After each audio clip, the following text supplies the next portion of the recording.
Assalamu alaikum, урматтуу достор. Бүгүнкү чыгарышта биз Талай Бектургановдун Назира деген ырын экинчи жолу типа разбор кылабыз. Себеби биринчи видеонун астында кээ бир музыкант байкелерибиз ката деп пикир жазыптыр. Анысы агыз келгенсип, ал ошол пикирди лайктагы баскан адамдар бар экен. Мен ага кошулбайм. Себеби бул неден болушу мүмкүн? Алардын ката деген ою Талай Бектургановдун ырында 2 гитара коштоп турган, а мен 1 гитара менен ошол ырды түшүрүшкө аракет кылгам.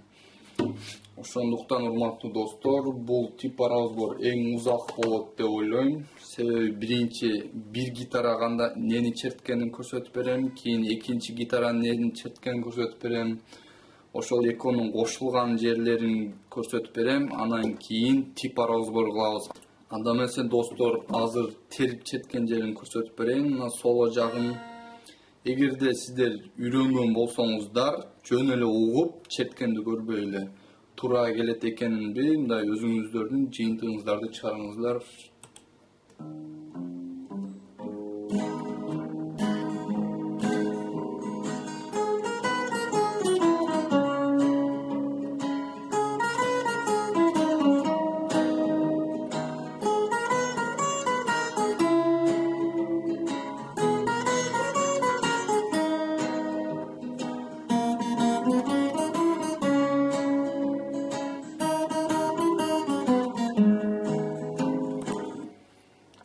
Ушул терип четкени, бул 1 гитара ушуну эле четкен. Ал эми экинчи гитара бул басты кармап турган, бастеги, ритмдеги, кыскасы аккорддор менен тербей ушундай ритмди кармап турган. Азыр аны да көрсөтүп берейин, урматтуу достор.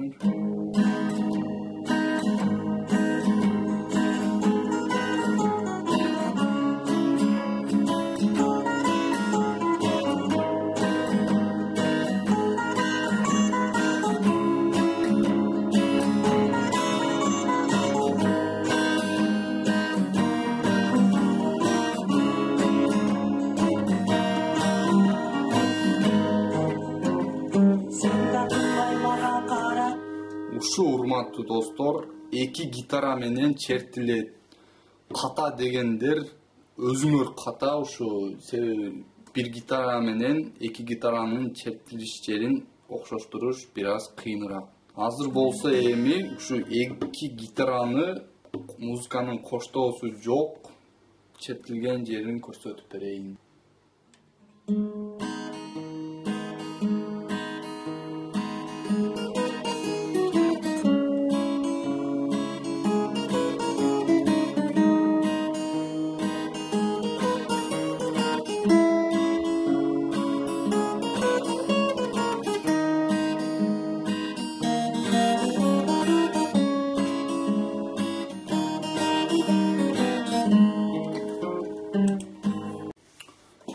Анда эмесе достор, көрдүңүздөр болсо керек, түшүндүңүздөр болушу керек. Кыскасы эми ошо эми 1 гитара менен кандай кылып четкенди кичине окшоштур. Эми дал ушундай кылып өзүндөй кылып чертесиздер деп айта албайм, бирок кичине окшоштурса болот 1 гитара менен. Ошону көрсөтүп берейин, урматтуу достор. 3 аккордтон турат. Мына биринчи аккорд, экинчи кыл, үчүнчү кыл, төртүнчү кыл.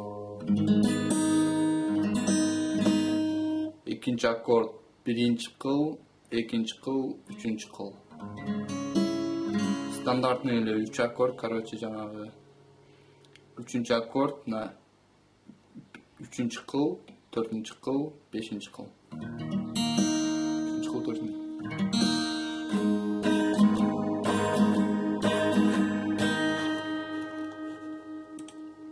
Ушул 3 аккорд. Эми бир аз жакшыраак угулуш үчүн үчүнчү кылды.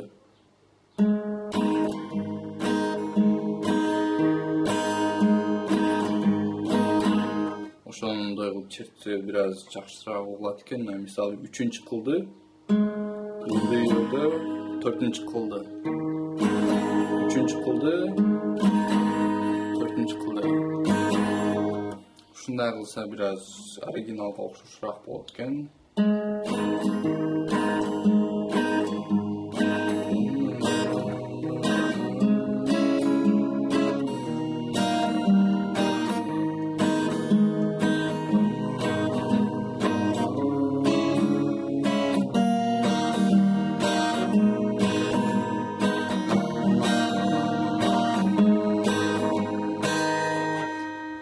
Урматтуу достор, бул ал эми припевке келгенде мына экинчи аккордту мындай кылып басат элек, мындай эмес.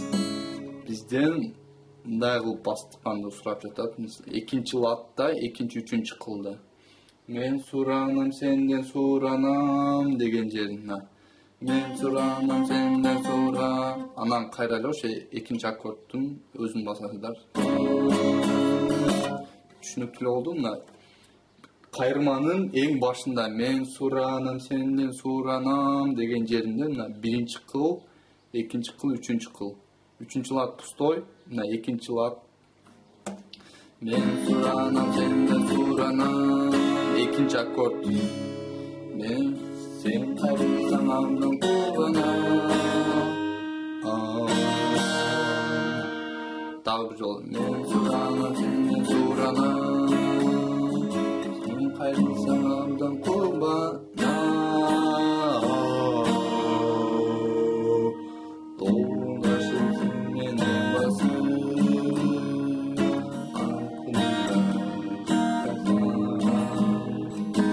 алтындан аймен жыттасам. Şu akkordtordu tez almaштырганды үйрөнүп алсаңыздар эле, урматтуу достор, кайсы жерде кайсыл аккорд иштетилет экенин көрүп туруп, үйрөнүш бир аз оңоюраак болот.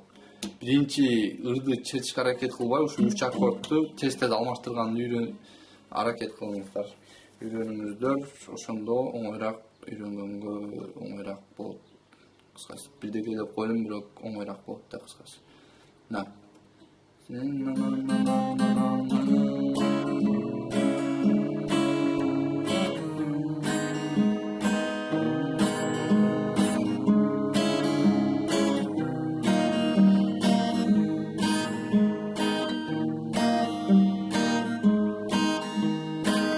Бул кайрылмасы болду. Куплетин көрсөтүп бердим, урматтуу достор.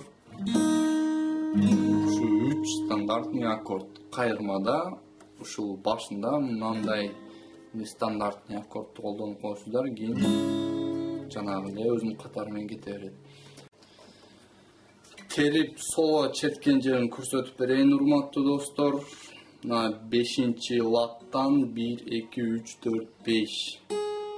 Эки түрдүү кылып көрсөтүп берем. Өзүңүздөргө кандай ыңгайлуу болсо, удобный болсо, кайсынысы жакса ошо менен чертесиздер.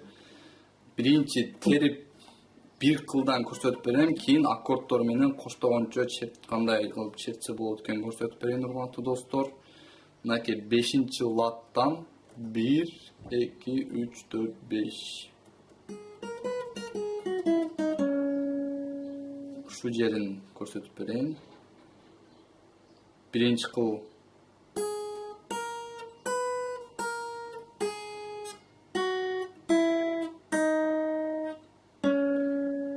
Үчүнчү кыл. Дагы бир жолу.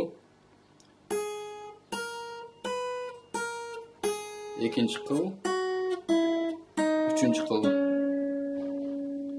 Ушу. Эми кийинкиси.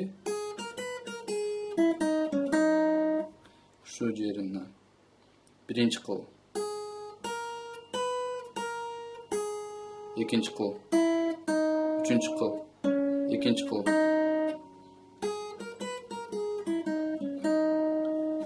Дальше.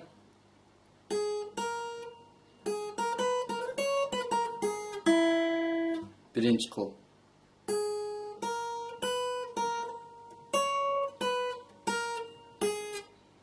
Экинчи кыл. Дальше.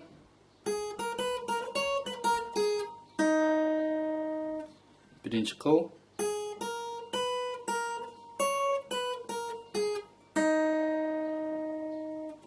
Nal jaktan çertet kийинкисин. Dun dun dun dun dun dun dun dun. Эч нерсе басылбай атат. Экинчи кыл менен.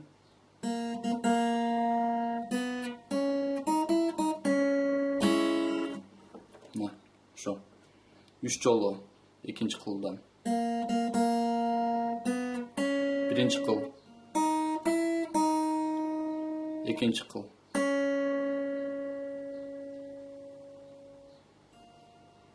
Birinchi kıldan.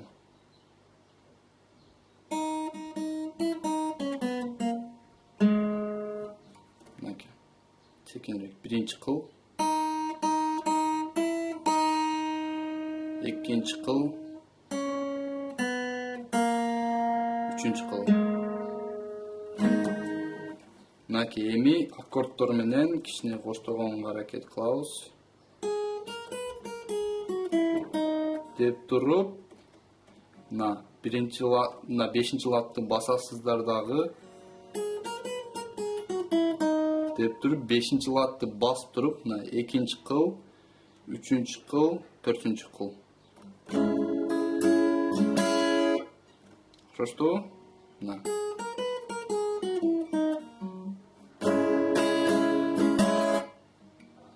Ушундай болсо, бул биринчи бөлүгү деп эсептейли.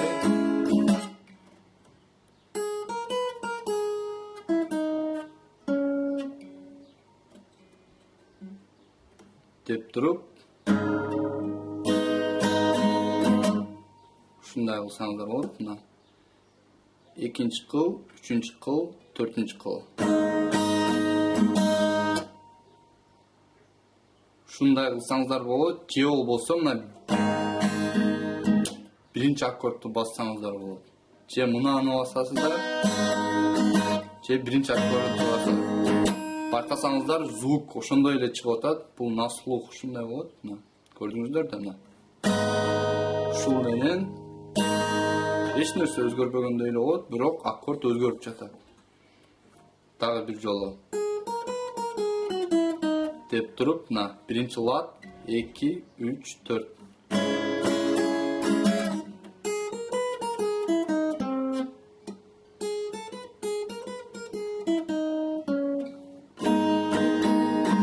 Жол болсун.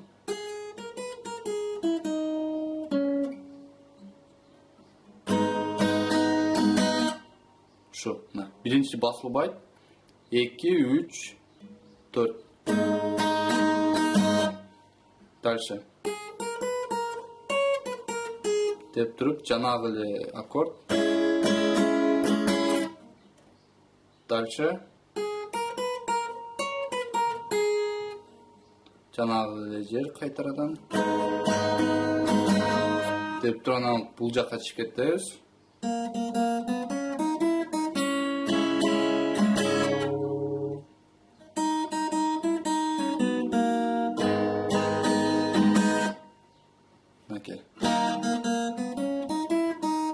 İkinci akord.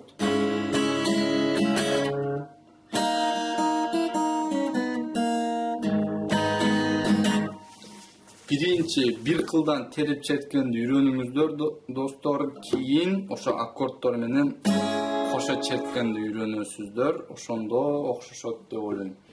Эми жана эки түрдүү үйрөтөм дебедимби? Ошону мына жерде эмес, бул жака чыгып кеткендей кылып көрсөтөйүн. Мага ошол бир аз ыңгайлуураак, удобныйраак. Мисалы, мындай болуп чертилет да.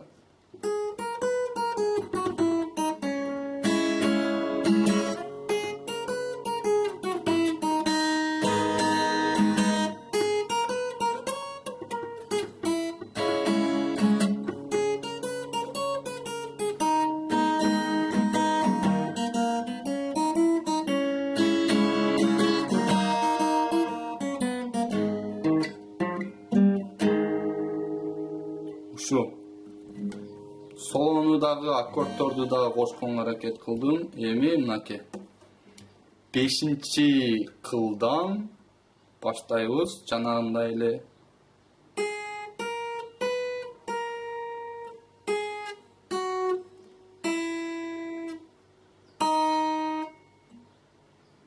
экинчи кыл. Үчүнчү лад басылыш керек. Дагы бир жолу.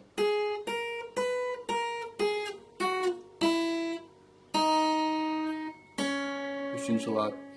Бұл birinci жағы. Дальше. Деген жерді көрсөтөм.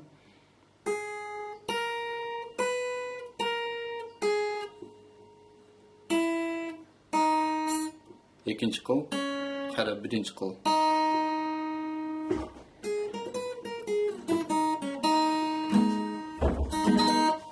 Дальше. Да, братан.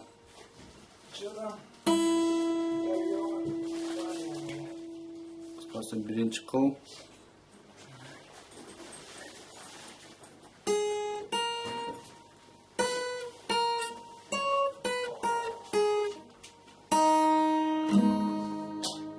Жана одон кийин бул жагы окшош болуп кетет.